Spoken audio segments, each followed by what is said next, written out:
Hello everyone, welcome to Intellify. The topic that we are going to study today is photoperiodism, which has been taken from class 11th biology chapter Plant Growth and Development. Photoperiodism has been observed that some plants require a periodic exposure to light in order to induce their flowering. वो तब तक flowering नहीं show करेंगे जब तक उनको एक specific amount of exposure नहीं मिलता है लाइट का. It is also seen that such plants are able to measure the duration of exposure to light and hence क्योंकि वो तब तक नहीं शो कर रहे हैं फ्लारिंग जब तक उनको एक पर्टिकुलर पीरियड का एक्सपोजर टू लाइट नहीं मिलता है, तो हम कह सकते हैं कि प्लांट्स जो हैं दे हैव द कैपेबिलिटी और the ability to measure the duration of exposure of the light. For example, some plants require the exposure to light for a period exceeding a well-defined critical duration, while others must be exposed to a light for a period less than this critical duration before the flowering is initiated in them.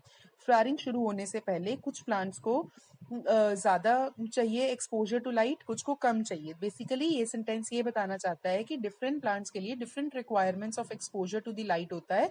It's not same for all the plants. The former group of plants जो हमने बताया था require the exposure to light for a period more than exceeding मतलब more than a well defined critical duration, वो वाले जो group of plants होता है they are called as long day plants.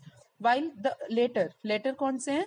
Others that are expose to the light for a period less than कम जिनको चाहिए critical duration से, they are called as short day plants. The critical duration is different for different plants. There are many plants, however, where there is no such correlation between exposure to light duration and induction of flowering response. Such plants are called day neutral. Neutral है वो, उनको कोई फर्क नहीं पड़ रहा. ठीक है, कौन से प्लांट्स जिनको कोई रिलेशन नहीं है between the exposure to light and the induction of their flowering response.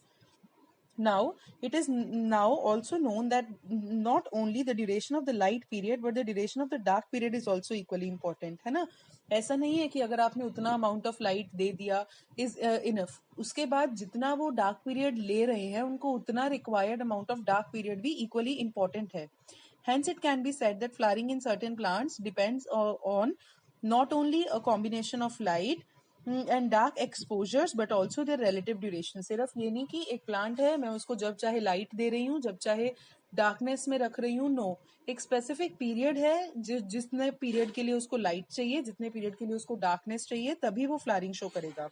This response of plants to periods of day night is called as the process of photoperiodism. जो हमारा आज का टॉपिक था कि जो अपने डिफरेंट प्लांट्स हैं उनको डिफरेंट अमाउंट्स चाहिए लाइट के, डिफरेंट ड्यूरेशन के लिए लाइट चाहिए, डिफरेंट ड्यूरेशन के लिए डार्कनेस चाहिए, और सिर्फ लाइट ही इंपॉर्टेंट रोल नहीं प्ले करती है डेवलपमेंट ऑफ द ऑर्गेनिज्म के लिए. डार्क पीरियड जो उनको स्पेसिफिकली उतने एक पर्टिकुलर ड्यूरेशन के लिए चाहिए होता है वो भी इक्वली इंपॉर्टेंट है. It is also interesting to note that while shoot apices modify themselves into flowering apices prior to flowering, flowering करने से पहले shoot apices flowering apices में convert होते हैं.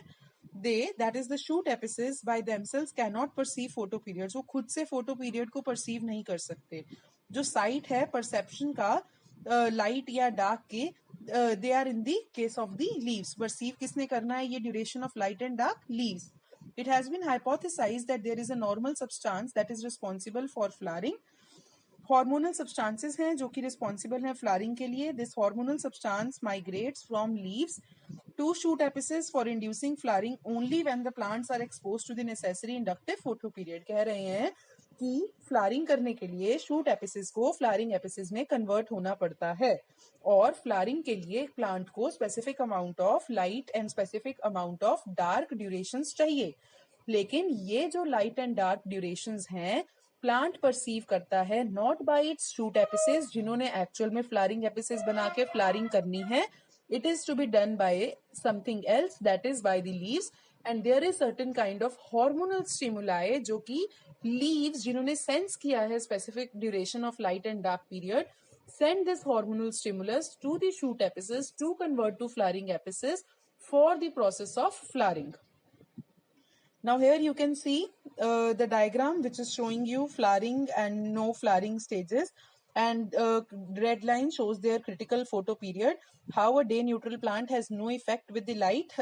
ठीक है, कितना ड्यूरेशन है शॉर्ट डे प्लांट्स का क्रिटिकल फोटो पीरियड और लॉन्ग डे प्लांट्स के क्रिटिकल फोटो पीरियड में डिफरेंस आप देख सकते हो. Next is sample MCQ, the influences of flowering process.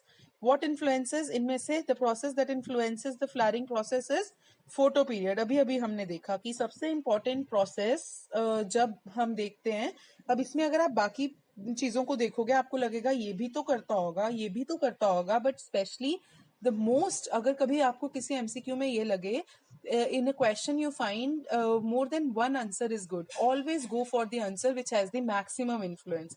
और यहाँ पे तो वैसे भी 4 options में से the option that influences the flowering process the most is the photo period. So phytochrome is found in flowering plants. Phytochrome, ठीक है, phyto is plants, you already know.